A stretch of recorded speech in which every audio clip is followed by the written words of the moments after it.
यदि 7 अंकों की संख्या 7x 6 3 4 y2 88 से विभाज्य है, तो y के सबसे बड़े मान के लिए x और y के मानों का अंतर कितना होगा? 88 से विभाज्य है, तो संख्या 8 से भी विभाज्य होगी और 11 से विभाज्य होगी।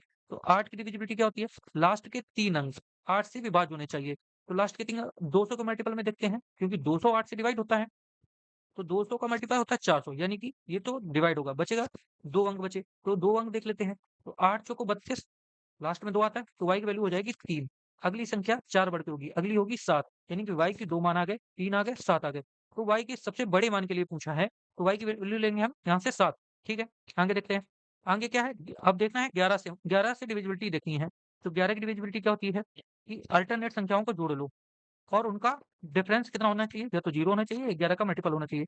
यानी कि अब जोड़ते हैं, पिन बदल लेते हैं पहले, पिन ले लेते हैं ये। 7 6 13, 13 4 17, 17 2 19, यानी कि ये तो आ गया 19।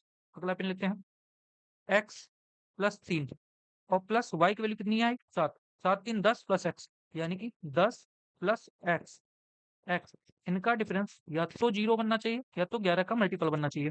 ठीक है? तो यहाँ x की वैल्यू कितनी आ जाएगी? 9 आ जाएगी, तभी तो ये 0 बन जाएगा। x की वैल्यू कितनी आ गई? 9, यानी कि x की वैल्यू तो 9 आई है, y की वैल्यू कितनी है? 7 है। और पूछा क्या है इसमें? अंतर पूछा है, यानी कि 9 और 7 का अंतर कितना हो जाएगा? 2। यही हमारा आंसर है, ऑप्शन नंबर सी।